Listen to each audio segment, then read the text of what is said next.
Logos FM, en direct du forum Croc Avenir à Thiers, le forum des métiers de bouche et de la restauration. Avec notre partenaire, la communauté de communes Thiers d'Or Montagne.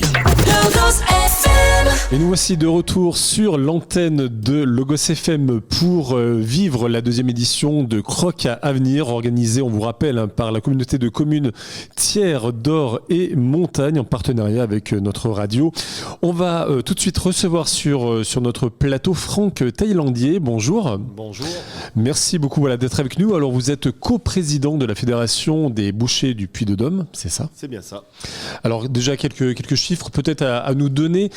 Combien de boucheries aujourd'hui sur le département ? Sur le département installé, donc il y en a 122, si je ne me trompe pas. Et niveau adhérent, on est à 52.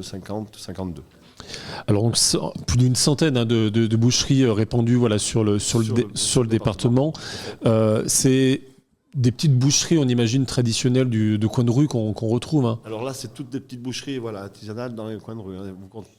Vous comptez pas tout ce qui est en grande surface. Voilà. D'accord. Et les petites supérettes. Alors aujourd'hui, votre présence sur ce forum est là pour un petit peu, c'est un peu le constat qu'on a depuis ce matin, parler de la difficulté de renouvellement de personnel et de repreneurs. Vous aussi, en boucherie, vous remarquez ce problème de recrutement ? De plus en plus, oui. Malheureusement, depuis le Covid, oui, on a un petit souci d'apprentissage et surtout même de main-d'œuvre, que ce soit employé. Alors pour qu'on essaie de comprendre, pour vous, le problème vient d'où ? Est-ce que c'est un métier aujourd'hui qui est encore considéré comme métier dur ? Dur, non, ça a évolué comme tous les autres métiers. D'où, on ne sait pas trop. Est-ce que c'est l'amplitude horaire ? Je pense. Et le plus gros souci, je pense, c'est de travailler les week-ends. Très bien. Ce qu'on retrouve dans malheureusement tous les métiers de bouche et de restauration. Alors aujourd'hui, il y a vraiment un enjeu parce que c'est encore une fois un domaine qui marche. Les boucheries fonctionnent. Il y a vraiment ce besoin de peut-être se poser les bonnes questions et de revenir peut-être sur des métiers essentiels comme celui-ci. Oui, il y a du boulot, on va dire qu'il n'y a pas de souci. Même, on fait peut-être un petit peu moins de clients, mais les gens mangent bon, mangent moins mais bon. Donc, faut essayer de garder notre tradition. C'est là le plus dur. La boucherie est en train d'évoluer. Hier, j'ai eu de la chance de monter à Paris parce que c'était la finale Europe de boucherie, de Coupe du Monde. On voit que la boucherie, ça évolue, mais pour faire revenir le personnel... on ne sait pas trop comment s'y prendre. Il est là le problème. Alors vous l'avez dit, la boucherie évolue. C'est vrai que quand on regarde un petit peu les derniers sondages, les Français mangent moins de viande, mais de meilleure qualité.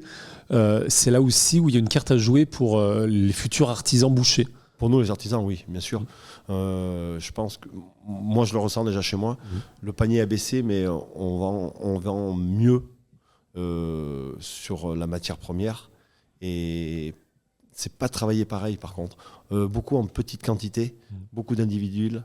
Tout ce qui est gros rôti ou des choses comme ça, c'est fini. Mais par contre, individuellement, oui, les gens ils aiment goûter, on va dire. Ils aiment se faire plaisir. Est-ce que la partie traiteur également, c'est toujours quelque chose qui fonctionne ? Là, c'est en train de prendre l'amplitude de plus en plus. Ouais. On est en train de monter presque à 20% chaque année sur le traiteur. Ouais. Là, on imagine pour gagner du temps le soir, pour faire les repas.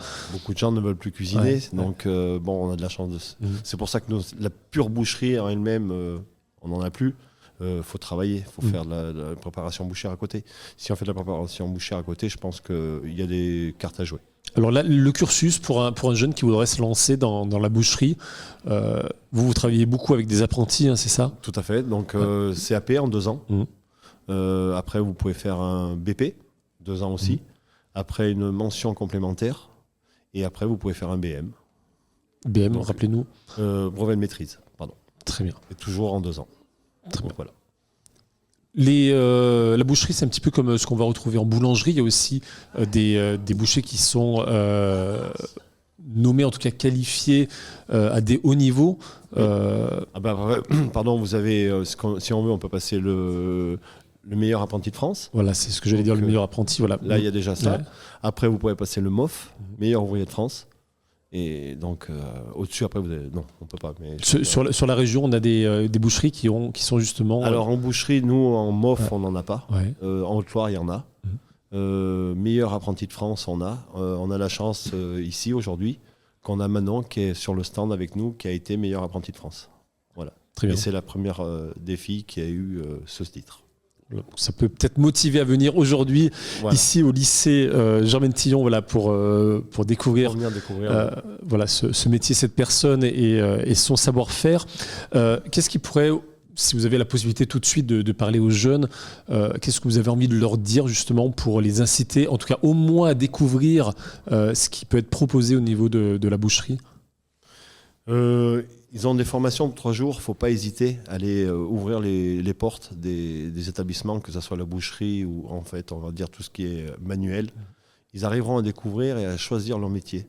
Parce que je pense qu'il y a beaucoup de gens, de jeunes, qui vont choisir des métiers mais qui ne savent pas en fait. Et c'est là où c'est dommage. En faisant les 3 jours de formation, tous ceux qui sont passés chez moi, qui ont fait les 3 jours de formation, ils sont restés apprentis. Tous ceux qui sont venus comme ça, que c'est les parents qui ont poussé malheureusement, et ils ne restent pas dans le métier. Donc l'idée, voilà, c'est de développer des périodes de stage, peut-être plus souvent dans les collèges. Ouais. Ils ont droit, il ne faut pas hésiter à aller découvrir les métiers. Même s'ils n'aiment pas ce métier, faut aller découvrir, et c'est là que des fois ils disent ah ben oui, pourquoi pas. C'est comme un bon plat, il faut le goûter avant de juger. Il faut goûter, il faut voir, il y a le toucher, il y a beaucoup de choses qui rentrent en compte.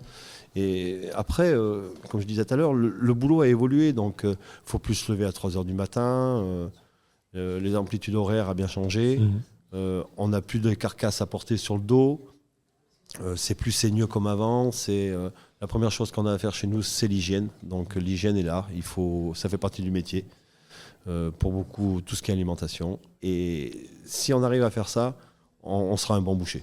En tout cas, un vieux métier, mais à redécouvrir avec l'évolution que ce métier a pu connaître depuis maintenant quelques années. Quelques années, et puis qu'elle n'arrête pas d'évoluer, d'année en année, et puis c'est adorable.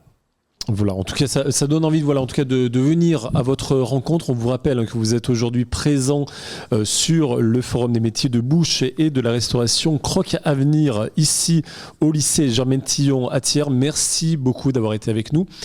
Tout de suite, un petit peu de musique sur Logos FM et on se retrouve juste après pour un nouveau décrochage.